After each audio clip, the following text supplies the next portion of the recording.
अच्छा जी, final accounts prepare करते वक्त कौन से बैलेंसेस जो हैं वो कहाँ पे हमने शिफ्ट करने हैं।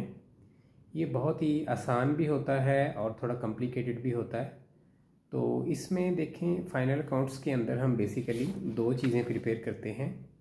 Trading and profit and loss account, जिसको हम इनकम स्टेटमेंट भी बोलते हैं, और दूसरी चीज़ हम प्रिपेयर करते हैं बैलेंस शीट। तो पहले जो है trading and profit and loss account जो है इसको प्रिपेयर किया जाता है। कुछ लोग trading and profit and loss account को इनकम स्टेटमेंट भी बोलते हैं, जैसे ACCA के जो स्टूडेंट्स हैं वो इसको इनकम स्टेटमेंट बोलते हैं, जो BCom के स्टूडेंट्स हैं वो इसको trading and profit and loss account बोलते हैं। सेम चीज़ होती है।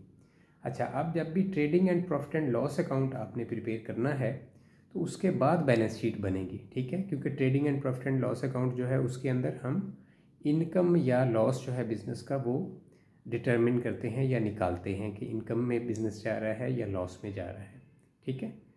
तो trading and profit and loss account में आपने देख के जितने भी बैलेंसेस हैं ट्रायल बैलेंस के अंदर, उनमें से देख के जितने भी एक्सपेंस जो हैं, ठीक है, वो आपने शिफ्ट करने हैं, ठीक है। और रेवेन्यू आपने तमाम के तमाम जो है वो शिफ्ट करने हैं, ठीक है।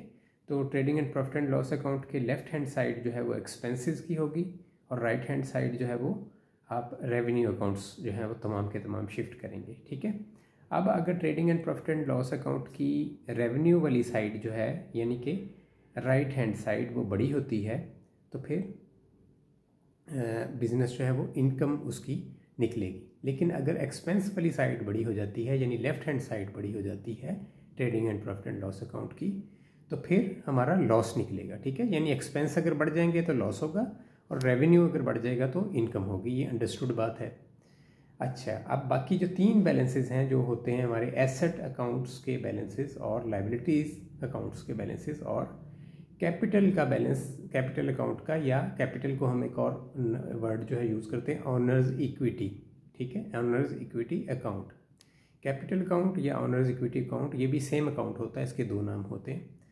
तो ये तीन बैलेंसेस हमने इसमें शिफ्ट करने हैं, जो हमारी बेसिकली बैलेंस शीट है। उसके अंदर कौन कौन से? एसेट अकाउंट्स, लाइबिलिटी अकाउंट, और कैपिटल अकाउंट या ऑनर्स इक्विटी अकाउंट जिसको हम बोलते हैं, ठीक है। तो अब एसेट अकाउंट्स जो हैं वो बैलेंस शीट के लेफ़्ट साइड पे, ठीक है, शिफ्ट होंगे, और राइट हैंड साइड के ऊपर हमारे तमाम के तमाम जो लाइबिलिटीज़ अकाउंट्स के बैलेंस होंगे, जितनी भी लाइबिलिटीज़ के अकाउंट्स होंगे सेपरेटली, उनके बैलेंसेस हम शिफ्ट करेंगे राइट हैंड साइड पे बैलेंस शीट की। और इसके अलावा जितना जो भी हमारे कैपिटल या ऑनर्स इक्विटी अकाउंट है वो भी राइट हैंड साइड पे शिफ्ट होगा, ठीक है।